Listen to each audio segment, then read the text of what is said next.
Chapter number 2 का नाम है एक्सपेरिमेंटल टेक्निक्स। Experimental techniques.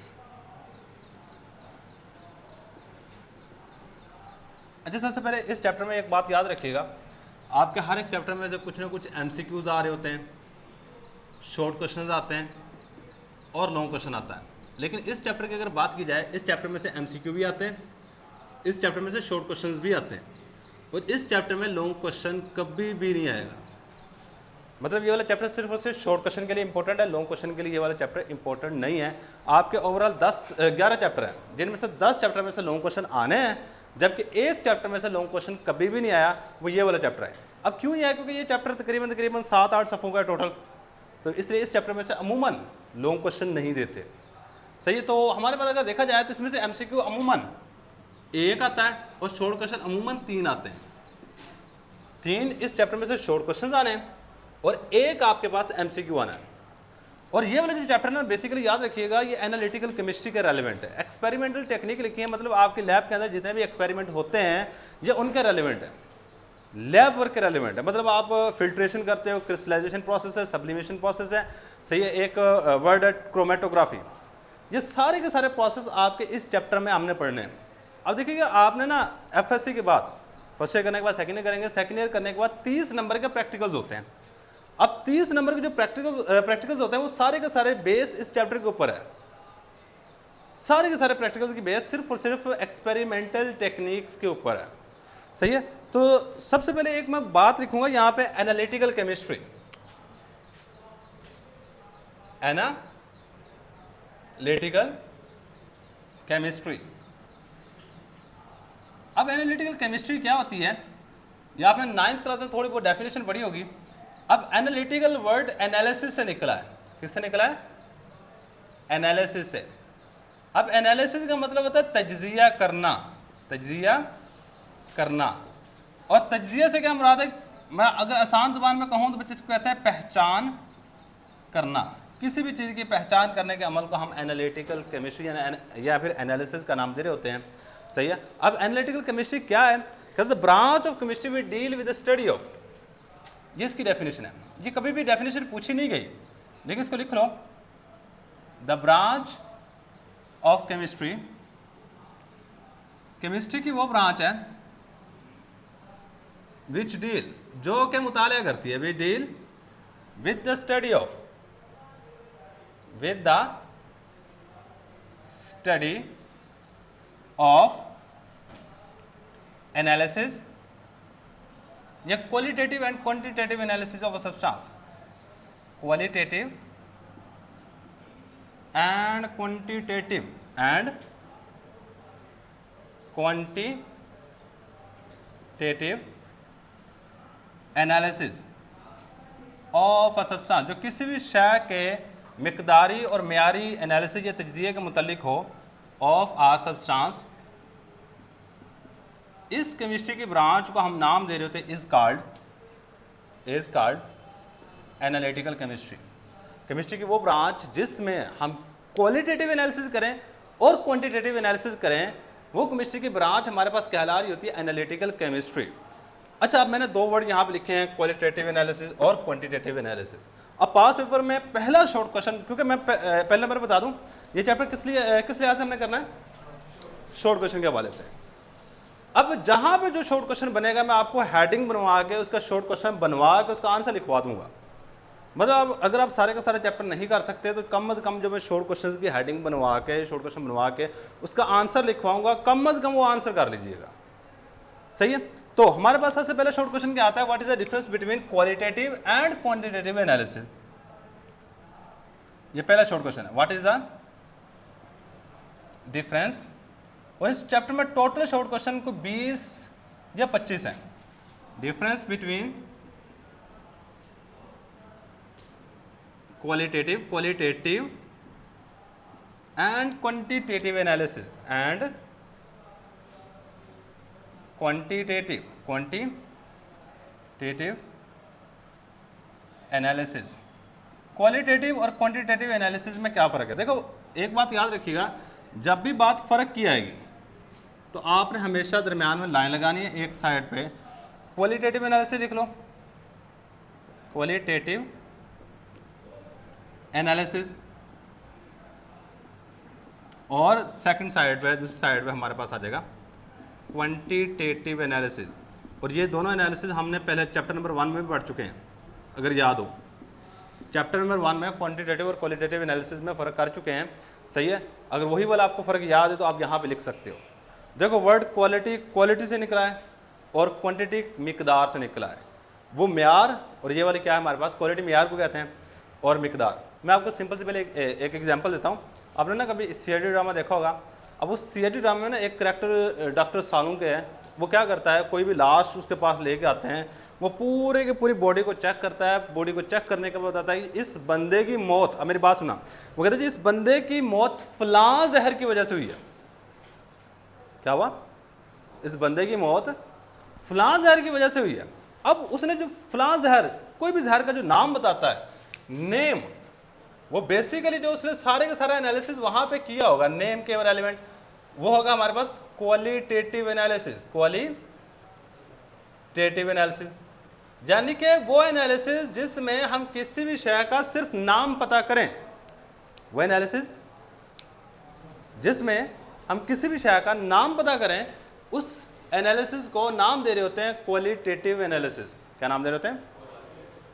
अब इसके बाद सेकंड नंबर पे ये भी बात करता है कि इस बंदे को तकरीबन इतनी मिकदार में ये जहर दिया गया है, इतनी मिकदार, मैं कहता हूँ सपोज कहता 15 ग्राम में दे दिया, सही है। अब जो उसने मिकदार बताई है, उस मिकदार को मालूम करने के लिए उसने किया है क्वांटिटेटिव एनालिसिस। क्या किया उसने? Quantitative analysis. मतलब क्वालिटेटिव एनालिसिस में हम किसी भी शय का नाम पता करेंगे और क्वांटिटेटिव एनालिसिस में हम उस चीज़ की क्वांटिटी को बताएंगे, सही है। तो सबसे पहले मैं डेफिनेशन ही लिखूंगा। द टाइप ऑफ एनालिसिस, ये असल में एनालिसिस की टाइप है। The type of analysis, analysis की वो किस्म इन विच जिसमें वी डील या वी डिटरमाइन, हम मालूम करते हैं, we determine the name of elements in a compound, के एक कंपाउंड में कौन कौन से एलिमेंट्स पाए जाते हैं, सिर्फ नाम पता करना उनका। इस चीज को हम नाम दे रहे थे, इज कॉल्ड क्वालिटेटिव एनालिसिस।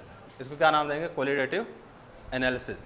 इसके बाद हमारे पास सेकंड नंबर पे क्वांटिटेटिव एनालिसिस। अब क्वांटिटेटिव एनालिसिस क्या होगा? The type of analysis, the type of analysis, analysis की वो किस्म इन विच जिसमें हम क्या करते हैं, वी डिटरमाइन, हम मालूम करते हैं, वी डिटरमाइन द अमाउंट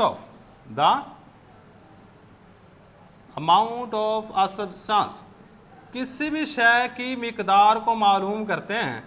इसको हम नाम दे रहे थे, इज कॉल्ड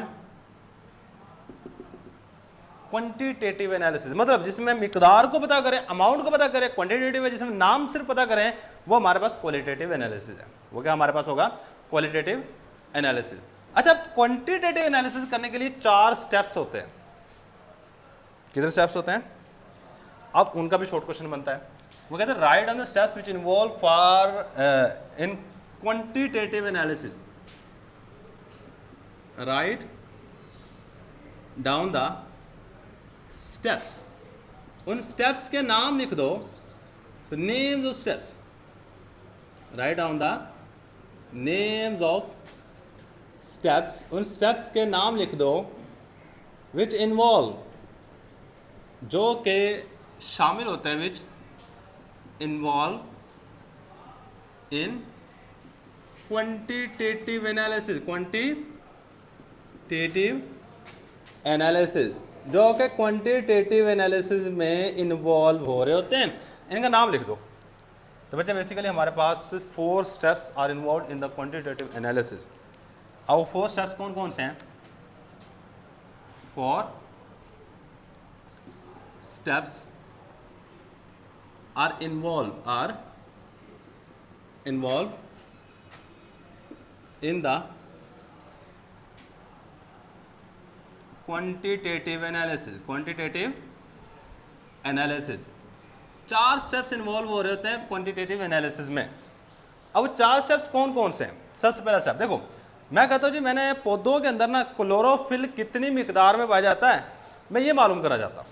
तो मैं सबसे पहले क्या करूँगा, पौधे का पत्ता लूँगा, सही है। सबसे पहला स्टेप होता है ऑब्टेनिंग ऑफ अ सैंपल। सबसे पहले आप सैंपल ले लो। सैंपल का मुराद क्या है? जिस चीज़ की पहचान करना चाहते हैं आप वो चीज़ लोगे सबसे पहले, सही है। पहला हमारे पास स्टेप है ऑब्टेनिंग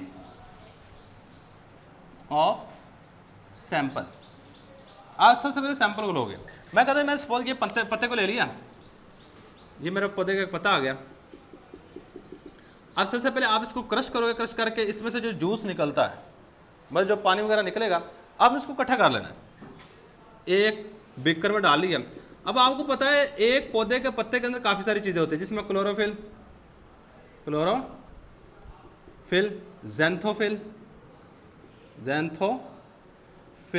कैरोटीनाइड्स।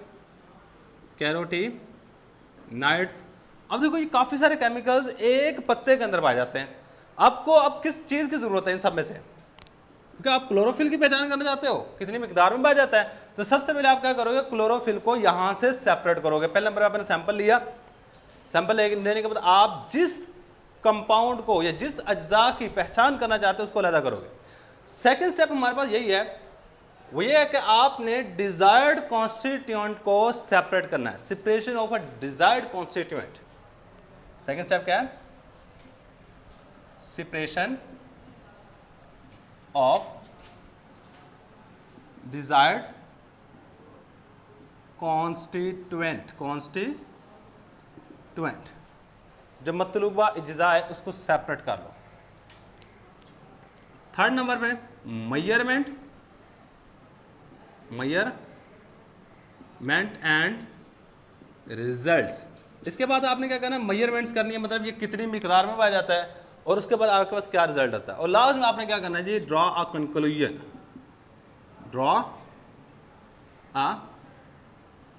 कंक्लूजन, और लास्ट में आपने रिजल्ट निकाल देना है, सही है। आखिरी वाला जो रिजल्ट है उसे कंक्लूजन का नाम दे रहे होते हैं, सही है। तो ये हमारे पास 4 स्टेप्स होते हैं, सिर्फ नाम याद रखने हैं। या पास्ट पेपर में काफ़ी दफ़ा शॉर्ट क्वेश्चन के तौर पे आ चुका है कि write down the names of steps which involve in the quantitative analysis. सिर्फ स्टेप्स का नाम लिखने हैं जो क्वांटिटेटिव एनालिसिस में इन्वॉल्व हो रहे थे। सबसे पहला स्टेप है कि आपने सैंपल को लेना है, फिर उस सैंपल में से जो चीज़ आपको चाहिए उसको अलहदा करना है, फिर उस चीज़ की पैमाइश करनी है, रिजल्ट निकालना है, और लास्ट में आपने कंक्लूजन निकाल के आपने बता देना है कि इस सैंपल के अंदर कितना क्लोरोफिल मौजूद है। ये 4 स्टेप्स हैं। देखिए हमारे पास 4 स्टेप्स हैं। इन स्टेप्स को अच्छे तरीके से याद रखिएगा, ये पास्ट पेपर में आ चुके हैं, काफ़ी दफ़ा आ चुके हैं, सही है। तो इसके बाद हमारे पास नेक्स्ट अगर देखा जाए तो हम चलते हैं मुख्तलिफ प्रोसेस जो इस चैप्टर में हमने डिस्कस करने, सिर्फ नाम लिखूँगा, सही है। अब सेपरेशन टेक्निक, सिर्फ नाम लिख लीजिएगा, बेशक याद ना कीजिए। सेपरेशन आगे जाकर हमने सबकी एक्सप्लेनेशन करनी है। टेक्निक्स जो इस चैप्टर में हमने सेपरेशन टेक्निक डिस्कस करनी है, सबसे पहले नंबर पे हमने डिस्कस करना है फिल्ट्रेशन को। इसको डिस्कस करेंगे, फिल्ट्रेशन। सेकंड नंबर पे जिस चीज़ को यहाँ पे डिस्कस करेंगे वो हमारे पास होगा सब्लिमेशन। एक और चीज़ है वह है क्रिस्टलाइजेशन। ये सारे के सारे प्रोसेस अब हमने पढ़ने, क्रिस्टलाइजेशन। इसके बाद हमारे पास नेक्स्ट आ जाता है क्रोमेटोग्राफी,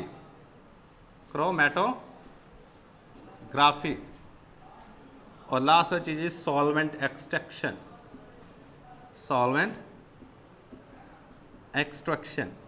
और ये चंद एक चीज़ें कितनी हैं जी, 5 चीज़ें हैं। ये 5 प्रोसेस है कि जब हम इस 5 के 5 प्रोसेस को पढ़ लेंगे तो समझ लीजिएगा कि आपका सारे का सारा काम खत्म हो चुका है, ये चैप्टर खत्म हो जाएगा। सही, इसमें अगर देखा जाए तो ज़्यादा टाइम किसको लगता है वो बता देता हूँ। भाई फिल्ट्रेशन को 2 लेक्चर लगेंगे, सब्लिमेशन को आधा लेक्चर लगेगा, बेसिकली हाफ लेक्चर लगेगा, क्रिस्टलाइजेशन को 2 लेक्चर ऑलमोस्ट लगेंगे, क्रोमेटोग्राफी को भी 2 लेक्चर लगेंगे, सॉल्वेंट एक्सट्रैक्शन को आई थिंक 2 ही लगा लो, 1.5 लगा लो, क्योंकि 2, 4, 6 और 8, मतलब नेक्स्ट 8 लेक्चर के अंदर ये सारे के सारे टॉपिक आपके क्लियर हो जाएंगे। सही, तो 8 लेक्चर में इंशाल्लाह कोशिश यही होगी कि सारे के सारे टॉपिक क्लियर करने। 8 दिन, मतलब ये चैप्टर को बेसिकली ज़्यादा से ज़्यादा दिन जो लगते हैं 8 या 10 दिन लगते हैं, ये चैप्टर आपका मुकम्मल हो जाएगा। सही है, तो ये था जी हमारे पास चैप्टर नंबर 2 के बेसिक अभी किया, कुछ भी नहीं हमने एक्स्ट्रा चीज़ें की हैं। सही है, तो कल से हम स्टार्ट करेंगे फिल्ट्रेशन से। अल्लाह हाफिज़।